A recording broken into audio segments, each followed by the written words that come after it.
அடுத்து வரும் நிகழ்ச்சியானது ஜாய்ஸ் மேயர் ஊழியங்களின் நண்பர்கள் மற்றும் பங்காளர்களால் தாங்கப்படுகிறது.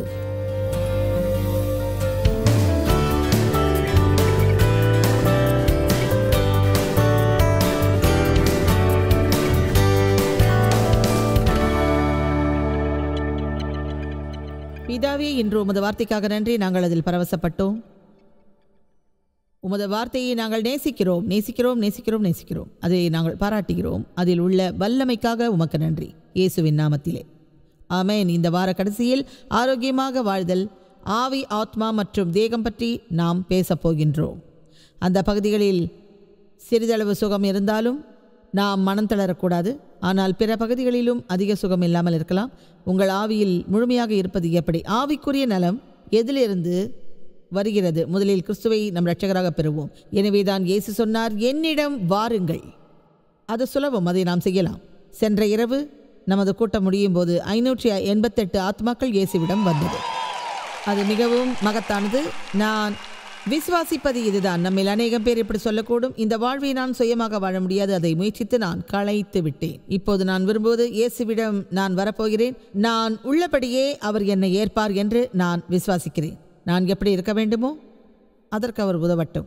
கிறிஸ்துவை நாம் பெற்ற பின்னர் ஆவிக்குரிய முழுமை தொடரும். தேவனின் வார்த்தைப்படி நாம் நடப்போம். தேவனுக்கு கீழ்ப்படிவதை நாம் அறிவோம். அது நிகழ்வதற்கு பரிசுத்த ஆவியை நாம் சார்ந்திருக்க வேண்டும். ஆனால் அது திடீரென்று நிகழாது, உடனடியாக நிகழாது. அது சிறிது சிறிதாக நிகழும். மகிமையிலிருந்து மகிமை வரும். நாள்தோறும் அது நிகழும். அதற்காக சிறிது பொறுமையோடு நாம் காத்திருக்க வேண்டும். பொறுமையே நமக்கு பெருமை தரும். நாம் எப்படி விசுவாசிக்க வேண்டும் என்று பல ஆண்டுகளாக நான் போதித்து வருகிறேன். நான் இருக்க வேண்டிய இடத்தில் இல்லை, நான் விரும்பும் இடத்திலும் இல்லை. தேவனுக்கு நன்றி, நான் நன்றாக உள்ளேன், என் வழியில் உள்ளேன். நான் நடுவழியில் இருந்தாலும் மகத்தான ஒன்றை பெறுவதற்கு நான் செல்கிறேன். ஆமென்.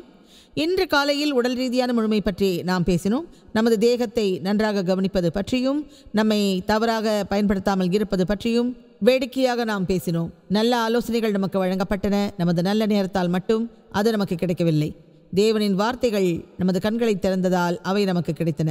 எனவே நாம் ஒரு சூதாடியாக இல்லாமல் ஒரு முதலீட்டாளராக இருப்பதற்கு இதுதான் நல்ல நேரம். உங்களை தவறாக நடத்தி சரியாக உறங்காமல் இருக்காதீர்கள், நன்றாக சாப்பிடாமல் இருக்காதீர்கள், உங்கள் வாழ்வில் மன அழுத்தத்தோடு இருக்காதீர்கள், அதிக வேலையோடு இருக்காதீர்கள், சமநிலை இல்லாமல் இருக்காதீர்கள். இதிலும் சரியாக இருங்கள். நல்லதை பெறுவதற்காக தனியாக போராடாதீர்கள். அப்படி போராடினால் உங்களுக்கு பிரச்சனைகள் வரும். அப்படிப்பட்ட சிறைச்சாலை வாழ்விலிருந்து விடுபட்டு அடுத்த விஷயத்திற்கு செல்லுங்கள். நாம் சூதாடிகள் அல்ல, முதலீட்டாளர்கள். உங்களுக்கு நீங்கள் முதலீடு செய்யுங்கள்.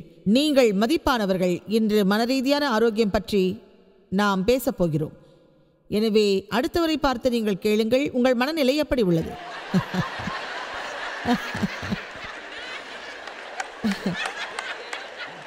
இந்த சத்தம் இருக்க வேண்டியதை விட சற்று அதிகமாகவே உள்ளது. அதை நீங்கள் ஏற்கிறீர்களா? உள்ளபடியே வேறு எதை காட்டிலும் நமது மனம் அதிகமான பிரச்சனை தரும். அது ஏன் தெரியுமா? ஏனென்றால் நமது மனம்தான் சாத்தானின் போர்க்களம். அங்கிருந்து தான் அவன் நம்மை தாக்குகிறான். அது பற்றி ஒரு புத்தகம் நான் எழுதியுள்ளேன். அது மனதின் போராட்டக்களம். உங்கள் மனதில் உள்ள போரில் நீங்கள் வென்றால் உங்கள் வாழ்விற்கான போரில் நீங்கள் வெல்லலாம். மனம் செல்லும் வழியில் மனிதனும் செல்கிறான். எனவே கீழ்ப்படுதலான மனம் கீழ்ப்படுதலான வாழ்விற்கு வழிவகுக்கும். கீழ்ப்படுதல் இல்லாத மனம் கீழ்ப்படுதல் இல்லாத வாழ்விற்கு வழிவகுக்கும். நீங்கள் நேற்றே முடிவு செய்திருக்கலாம் அல்லது எப்போதும் முடிவு செய்யலாம். நீங்கள் ஒரு கிறிஸ்தவராக இருந்தால் மட்டும் போதாது, ஒரு கீழ்ப்படுதல் உள்ள கிறிஸ்தவராக இருக்க வேண்டும். நல்லதை செய்ய விரும்பும் தேவனின் ஒரு பிள்ளையாக நான் இருக்க விரும்புகிறேன். அவர் எப்போதும் நல்லதை செய்வார். அது அவரை மகிமைப்படுத்தும். அதில் சமரசமாகவும் நடுநிலையாகவும் இருக்க நான் விரும்பவில்லை. என்னால் முடிந்தவரை அப்படி நான் இருப்பேன். பரலோகத்தின் பின்வாசல் வழியிலாவது அங்கே நான் செல்வேன். என் முழு இருதயத்தோடு சரியானபடி தேவனை நேசிக்க நான் விரும்புகிறேன். உங்களில் அநேகம் பேர் அந்த முடிவில் இருப்பீர்கள். ஆனால் அந்த முடிவை எடுக்கும் அநேக மக்களுக்கு அது வாய்ப்பதே இல்லை. ஏனென்றால் அவர்கள் நல்ல ஒரு விருப்பத்தோடு அந்த முடிவை எடுத்திருந்தாலும் அவர்கள் தங்கள் மனதை மாற்றிக்கொள்வதில்லை. அவர்கள் பழுதாக சிந்திக்கிறார்கள், துர்நாற்றத்தோடு சிந்திக்கிறார்கள். அப்படிப்பட்ட ஒரு நிலை இருந்தால் நம் வாழ்வு முழுவதும் துர்நாற்றம் வீசும். ஆமென். இது சரிதானே? பிசாசு தொடர்ந்து நம் எண்ணங்களை தாக்குகிறான். நீங்கள் விசுவாசித்தாலும் விசுவாசிக்காவிட்டாலும் தொடக்கம் முதலே சரியானதை செய்வதற்கு பரிசுத்தாவியோடு நீங்கள் ஒத்துழையுங்கள். அப்பொழுது பகல் முதல் இரவு வரை ஒரு போர்க்களத்தில் இருப்பதாக நீங்கள் உணர்வீர்கள். நீங்கள் நாள் முழுவதும் எதிரியோடு போராடுவதால் களைத்து விடுவீர்கள். என்ன செய்வதென்று உங்களுக்கும் புரியாது. உங்களிடம் ஒன்று சொல்கிறேன், அந்த போர்க்களத்தில் நீங்கள் நிலைத்து நின்றால் உங்கள் நிலை மேம்படும், மேம்படும், மேலும் மேலும் மேம்படும். சொல்லப்போனால் இப்போது கூட என் மனம் தாக்கப்படுகிறது. என் மனதில் எதிரி எப்போதும் ஒரு ஆலோசனையை வழங்குகிறான். பல ஆண்டுகளாக அது நடைபெறுகிறது. இப்போது ஒரு உண்மையை நான் அறிந்தேன். என் எதிரியிடம் எனக்கு எத்தனை பிரச்சனைகள் இருந்தாலும் இப்படி நான் தைரியமாய் சொல்வேன், இனி நான் அங்கு போக மாட்டேன். ஏற்கனவே அங்கு சென்றுள்ளேன், அந்த தவறை செய்துள்ளேன், அதன் பலனை அறிந்துள்ளேன். இனி அதை பற்றி நான் நினைக்க மாட்டேன். இப்போது தேவை பற்றி உங்களுக்கு ஒரு கதை சொல்லப் போகிறேன். ஆமென். இப்போது குறிப்பிட்ட சில எண்ணங்கள் நமக்கு இருக்கும். அவை நமக்கு துன்பத்தை தரும். துன்பம் என்றால் என்ன? அது உங்கள் வீட்டில் கோபம் தரக்கூடிய ஒரு செயலாக நிச்சயம் இருக்கும். அது அச்சுறுத்தும், விவாதம் மற்றும் போராட்டத்தை உருவாக்கும், கூக்குரல்கள் கேட்கும். அநேக நேரங்களில் அதன் தாக்கம் கோபமாக இருக்கும். அது இப்படி சொல்வது போல நமக்கு தெரியும். அது என்னவென்றால், தேவனை போற்றுவோம். ஆனால் உங்கள் உள்மனதில் குழப்பம் இருக்கும், அல்லது ஏதோ ஒன்று இருக்கும். அது உங்களுக்கு தோன்றியவுடன் இப்படி சொல்லுங்கள், இது வேறெங்கும் போகாது, நான் அங்கே சென்றுள்ளேன், அதை நான் செய்துள்ளேன். என்னை மாற்ற நினைப்பவர்களின் மனதை நான் மாற்றப் போகிறேன். என்னை யாரும் மாற்ற இயலாது. நான் எங்கும் போக மாட்டேன், அங்குதான் உள்ளேன், அதைத்தான் செய்கிறேன். என் மனதை மாற்றப் போகிறேன். தேவனோடு இணங்கப் போகிறேன். தேவன் அந்த சூழ்நிலை மீது நிச்சயம் அக்கறை காட்டுவார். அடுத்து 2 தீமோத்தேயு அதிகாரம் 2 வசனம் 23 பார்ப்போம். அது மிக வேடிக்கையானது. இந்த கதையோடு முடிக்கிறேன். இப்போது அதை தொடங்குகிறேன். 2 தீமோத்தேயு 2:23 விலகி இரு. விரிவாக்க வேதாகமத்தில் உள்ள அதை நேசிக்கிறேன். அதிலிருந்து எப்படி விலகுவீர்கள்? உங்கள் மனதை மாற்றுங்கள், அதன்படி எதுவும் செய்யாதீர்கள். கவனியுங்கள், உங்கள் மனதை மாற்றுங்கள், அதன்படி எதுவும் செய்யாதீர்கள். மடத்தனமும் முட்டாள்தனமுமான விவாதங்கள் சண்டைகளை உருவாக்கும் என்று அறிந்து அவைகளுக்கு விலகி இருங்கள்.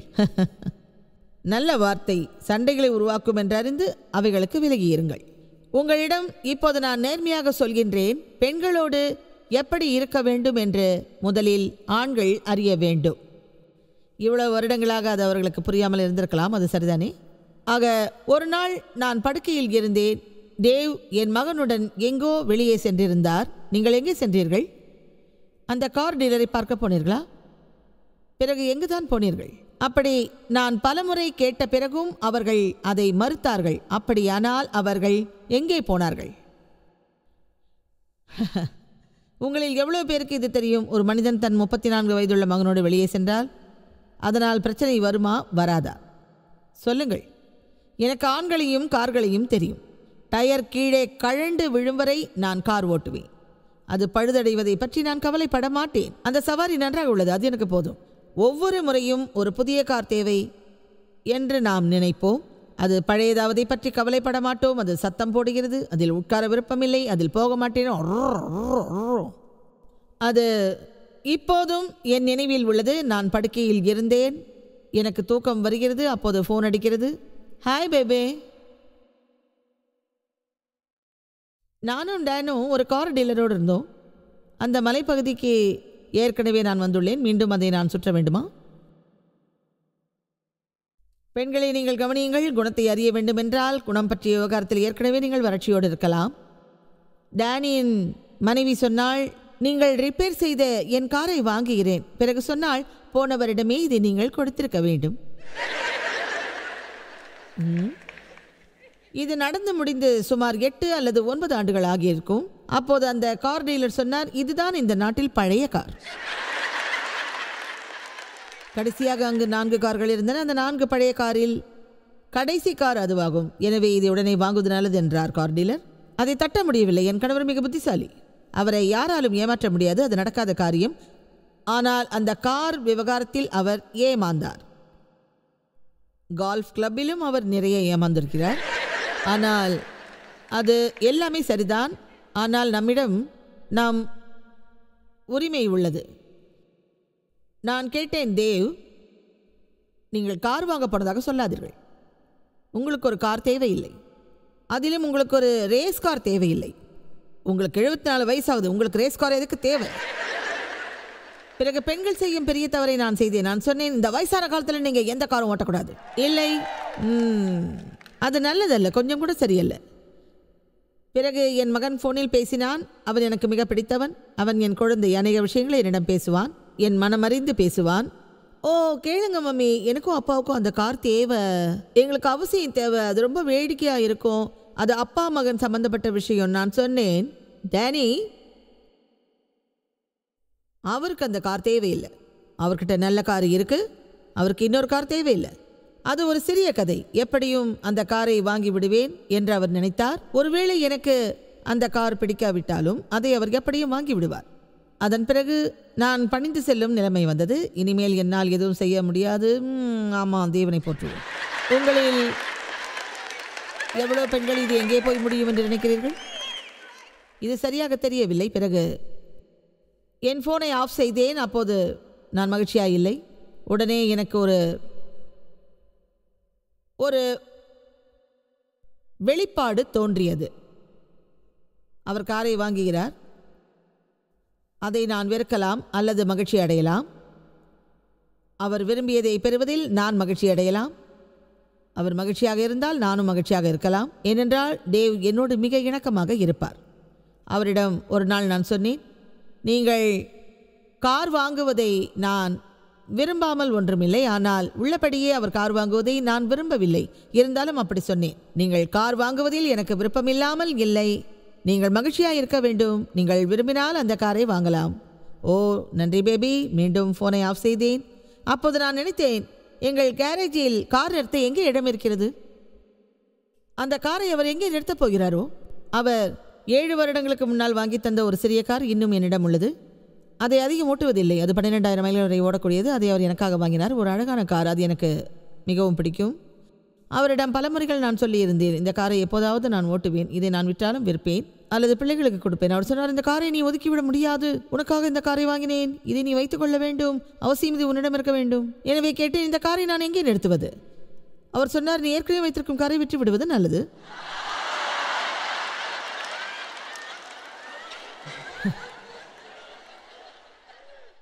அதை பற்றி மீண்டும் மீண்டும் நான் யோசித்தேன். அது சரியாக இருக்காது. என் காரை விற்றால் 2 கார் மட்டுமே கேரேஜில் இருக்கும்.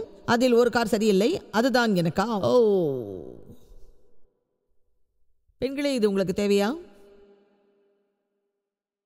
நான் டேவிடம் சொன்னேன், ஒவ்வொரு முறையும் என் காரை விற்கப் போகிறேன் என்று நான் சொன்னதும், அது இருக்கட்டும் இருக்கட்டும் இருக்கட்டும்னு சொன்னீங்க. அதை விற்கிறது நீங்கள் விரும்பவே இல்லை. அவர் சொன்னார், அதற்கு நீ தயாரா என்று.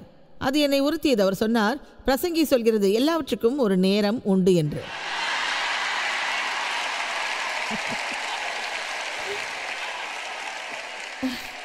சில நேரங்களில் நம் தேவைக்காக வேதவசனத்தை பார்த்தால் அது மோசமாக இருக்கும். ஆமென். தேவோட புத்திசாலித்தனத்துக்கு கைத்தட்டுங்கள்.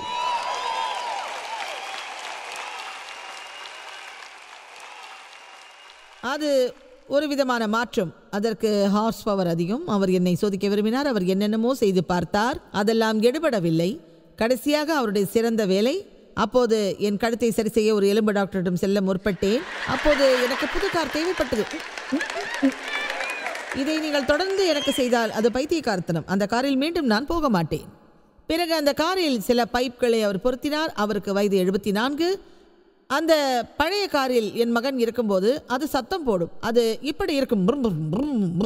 டேவ் சொன்னார், நீ வீட்டுக்கு வரும் வரை நான் காத்திருக்கப் போவதில்லை. எனக்காக நீங்கள் இருவரும் ஜெபிப்பீர்களா? எனக்கென்று கார் நிறுத்தம் கிடையாது. என் காரையும் எழுந்து விட்டேன். நான் ஒரு பணிவான மனைவியாக இருக்க விரும்புகிறேன். இப்போது நான் சொல்லப்போகும் விஷயம் இன்றைய நற்செய்திக்கு பொருத்தமாக இருக்கும். பல ஆண்டுகளுக்கு முன்னால் பல வாரங்கள் அதில் வெறுப்பாக இருந்தேன். அவரிடம் அது பற்றி தெளிவாக நான் பேசிய பிறகும் என் இருதயத்தில் துன்பம் இருந்தது. எல்லா விதமான வெறுப்புகளும் இருந்தது. சில மாதங்கள் அது இருந்தது. ஓ, இது உங்களுக்கு சரிதானே, உங்கள் விருப்பப்படி அதை செய்யுங்க. நான் உங்களிடம் சொல்ல வரும்போது புரிகிறது. அந்த நிகழ்ச்சி முழுவதும் சுமார் 7 நிமிடங்களை நீடித்தது. அது எனக்கு அதிகப்படியாக இருந்தது. அப்போது சொன்னேன், தேவனே, என் மீது அக்கறை காட்டுவீர், அது என் பிரச்சனை இல்லை. அவருக்கு அந்த கார் மகிழ்ச்சியாக உள்ளது. என் வாழ்வில் நான் மகிழ்ச்சியாக இருக்க விரும்புகிறேன். எனவே நம் மனம் நம்மை கட்டுப்படுத்த நாம் அனுமதிக்கக்கூடாது. இப்படி நான் சொல்வதை வைத்து நீங்கள் எல்லோரும் புதிய கார் வாங்க போகக்கூடாது. ஏனென்றால் உங்கள் மனைவி இந்த நற்செய்தியை கேட்டிருப்பார். அவர் அதுதான் சரி என்று நினைப்பார். என்று சில மக்கள் இதை கேட்டு பரவசம் அடைந்திருக்கலாம். அதுதான் உண்மை. அடுத்து 2 கொரிந்தியர் 10:4 மற்றும் 5 பார்ப்போம். சில நடைமுறை உதாரணங்களை உங்களோடு நான் பகிர விரும்புகிறேன். அது தேவனின் வார்த்தையை நாம் அறிவதற்கு மிகவும் உதவும். அதன்படி நம் இல்லத்தில் நாம் வாழலாம். நீங்கள் எப்போதும் போராட வேண்டியதில்லை. தேவன் உங்களுக்காக போராடுவார். தேவ் அந்த காரை பெறுவதை தேவன் விரும்பினால் அதற்காக நான் சண்டை போடுவது பயனற்றது.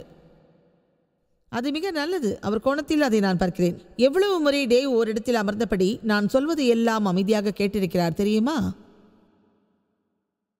அவருக்கு ஒரு பரிசு தேவை. ஆமென். ஓ ஓ நான் ரொம்ப நல்லவன் இல்லையா? சொல்லுங்க.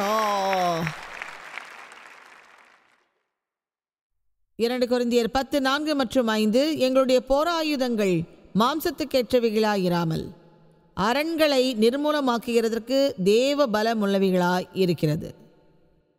உங்களிடம் சுயநலமும் சுயசார்பும் உள்ள எண்ணம் இருந்தால் நீங்கள் விரும்பியது கிடைக்காவிட்டால் மிகவும் வெறுப்படைவீர்கள். முடிந்த வரையில் அவைகளால் நாங்கள் விவாதங்களையும் தேவனை அறிகிற அறிவுக்கு எதிராக எழும்புகிற அனைத்து மேட்டிமைகளையும் அழிப்போம். கவனியுங்கள், நாங்கள் தர்க்கங்களையும் தேவனுக்கு விரோதமாய் எழும்பும் எல்லா மேட்டிமையும் நிர்மூலமாக்கி எந்த எண்ணத்தையும் கிறிஸ்துவுக்கு கீழ்ப்படிய சிறைப்படுத்துகிறவர்களாய் இருக்கிறோம். அது இப்படித்தான் சொல்கிறது. நீங்கள் வார்த்தையை அறியுங்கள். அந்த வார்த்தை உங்கள் உள்மனதில் ஒரு ஒளியாக இருக்கும். உங்களுக்கு தவறான எண்ணங்கள் வந்தால் அதனால் பிரச்சனைகள் வரக்கூடும். அப்போது இயேசு உங்களிடம் விரும்புவதை பரிசுத்த ஆவியானவர் உங்களுக்கு நினைவுபடுத்துவார். அப்போது உங்களுக்கு ஒரு தேர்வு இருக்கும். தவறானதை பற்றி நீங்கள் சிந்திக்க மாட்டீர்கள், நல்லதையே சிந்திப்பீர்கள். சொல்வது கேட்கிறதா? நீங்கள் தவறானதை நினைக்க மாட்டீர்கள், நல்லதையே நீங்கள் செய்வீர்கள். மீண்டும் சொல்கிறேன், நீங்கள் தவறானதை நினைக்க மாட்டீர்கள், நல்லதையே நீங்கள் செய்வீர்கள். சில மக்கள் ஆபாச படங்களை பார்ப்பதில் ஆர்வமாக உள்ளார்கள். இன்று அநேகம் பேர் அப்படி இருக்கிறார்கள். சரி, அந்த ஆபாச படங்களை வைத்து அவர்கள் வயதுக்கேற்றபடி கற்பனை செய்வார்கள். அது அவர்களுக்கு பிரச்சனையை வரவழைக்கும். யாருமே திடீரென்று தவறுகளை செய்வதில்லை. தீவிரமான சிந்தனைக்கு பிறகுதான் தவறு செய்கிறார்கள். அம்மாதிரியான நேரத்தில் அதற்கு நாம் முற்றுப்புள்ளி வைக்க வேண்டும். இயேசு கிறிஸ்துவுக்கு நாம் கீழ்ப்படிய வேண்டும். இப்படி சொல்ல வேண்டும், தேவனே எனக்கு உதவுவீர், இனிமேல் அப்படி நான் நினைக்க மாட்டேன், அதை என் உள்மனதளவிலும் நினைக்கக்கூடாது, அப்படி நினைத்தால் அது என் வாழ்வை சீர்குலைத்துவிடும் என்பது உறுதி. சொல்வது சரியா? நீங்கள் அதிகமாக சாப்பிட விரும்பாவிட்டால் எல்லா நேரமும் உணவை பற்றி நினைக்காதீர்கள். அது மிக சுலபமானது. எதையுமே நடைமுறையில் பயிற்சி செய்யுங்கள். அது மிக கடினம் என்று நினைக்காதீர்கள். அப்படி சொல்லாதீர்கள், அது ரொம்ப கஷ்டம், ரொம்ப ரொம்ப கஷ்டம், ரொம்ப ரொம்ப கஷ்டமாக இருக்கும், அதை என்னால் செய்ய முடியாது. மனம் செல்லும் வழியில் மனிதனும் செல்வான் என்று சில முக்கியமான விஷயங்களை உங்களோடு பகிர்வதாக நான் நம்புகிறேன். ஒரு கீழ்ப்படுதலான வாழ்வை கீழ்ப்படுதல் இல்லாத மனதோடு பெற முடியாது. யோசுவா 1:8. நமது எண்ணங்களை பற்றிய நற்செய்திகளை கேட்பதில் யாரும் களைத்து போயிருக்க மாட்டீர்கள், அப்படித்தானே? ஆவிக்குரிய ஒரு மனம் சமாதானத்திற்கான ஒரு மனமாகும். முழுவதும் குழப்பமுள்ள, துன்பமுள்ள, கவலையுள்ள, குறை கூறும் ஒரு மனம் அப்படி இருக்க முடியாது. அது வேறு விதமாகத்தான் இருக்கும். தேவன் ஒரு மகத்தான வாழ்வை யோசுவாவுக்காக வைத்திருந்தார். அவனை மகத்தான வழியில் பயன்படுத்த அவர் நினைத்தார். தொடக்கத்தில் அதை செய்வதற்காக தேவன் அவனை அழைத்தார். அந்த மகத்தானதை செய்வதற்காக அவனை அழைத்தார். அந்த வேத வசனத்தில் அவர் சொல்கிறார், வசனம் 7, என் அடியானாகிய மோசே உனக்கு கற்பித்த நியாய பிரமாணத்தின்படி எல்லாம் செய்ய கவனமாய் இருக்க மட்டும் மிகவும் பலங்கொண்டு திடமனதாயிரு. நீ போகும் இடமெல்லாம் அறிவாளியாய் நடந்து கொள்ளும்படிக்கு அதை விட்டு வலது இடதுபுறம் விலகாதிருப்பாயாக. அவர் சொல்கிறார், உனக்கான என் வார்த்தை இதுதான். இதற்கு நீ கீழ்ப்படுதலோடு இரு. அது உன் வாழ்வின் மையமாக இருக்கட்டும். அதிலிருந்து இடதுபுறமோ வலதுபுறமோ மாறாதே. இங்கே உங்களை வரவழைத்ததில் நான் பெருமை கொள்ள முடியுமா? அநேகம் பேர் வந்துள்ளீர்கள். இந்த டிவி நிகழ்ச்சியை பார்ப்பவர்களை குறித்து நான் பெருமைப்படுகிறேன். உங்களில் அநேகம் பேர் இதை நாள்தோறும் பார்க்கிறீர்கள். நீங்கள் வார்த்தையை நேசிப்பதாக அது எனக்கு சொல்கிறது. நீங்கள் தேவனின் வார்த்தையில் ஒரு முதலீடு செய்கிறீர்கள். இதை நீங்கள் கேட்பதற்காக நான் ஜெபிக்கிறேன், ஏனென்றால் அதை முழு மனதோடு செய்கிறீர்கள். ஆமென். அதை நாம் மனதில் கொள்ளும்போது அதில் புதிய ஒரு வல்லமை பிறக்கிறது. அது நமக்கு மிகுந்த ஆற்றலை தருகிறது. வார்த்தையை கேட்பதை விட அதை நீங்கள் படிப்பதுதான் மேலானதாகும். அவை இரண்டையும் நீங்கள் செய்தால் அது ஒரு பவர் ஹவுஸ் போலாகும். அவர் சொல்கிறார், இதை நீ செய்தால் நீங்கள் செல்லுமிடமெல்லாம் முன்னேறுவீர்கள்.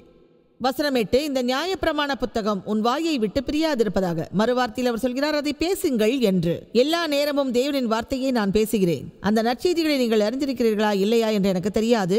ஆனால் வார்த்தையை சத்தமாக பேசுங்கள். நீங்கள் தனியாக வீட்டில் இருந்தாலும் சரி, காரில் பயணம் செய்தாலும் சரி, எதுவாயிருந்தாலும் நீங்கள் தேவனின் வார்த்தையை உங்கள் வாயை திறந்து சொல்ல வேண்டும். வேதம் சொல்கிறது, ஏசாயா 55, என் வாயிலிருந்து புறப்படும் வசனமும் இருக்கும், அது வெறுமையாய் என்னிடத்திற்கு திரும்பாது. தேவன் தமது வாயை பற்றி மட்டும் பேசவில்லை, அந்த வாய் மூலம் பேசுபவர்கள் பற்றியும் அவர் சொல்கிறார். உங்கள் வாய் மூலம் தேவனின் வார்த்தையை பேசினால் அது உங்கள் மனதை புதுப்பிக்கும், அது உங்களை புதிதாக வைத்திருக்கும், அதை செய்யும் ஆற்றலை அது உங்களுக்கு தரும். நாம் திடமான மனதோடு இருப்பதை நேசிக்க வேண்டும். அப்படி இருப்பது நமக்கு பாதுகாப்பாகும். நம் மனம்தான் திடமாக இருப்பதன் ஒரு பகுதி. அதன் மூலம் நாம் சரியான முடிவுகளை எடுக்கலாம். அதை நாம் தயாரான மனம் என்று அழைக்க வேண்டும். தேவன் நாம் செய்ய விரும்புவதை நாம் அறிய வேண்டும். அதன் பிறகு அவர் கிருபை மூலம் அதில் நாம் ஈடுபட வேண்டும்.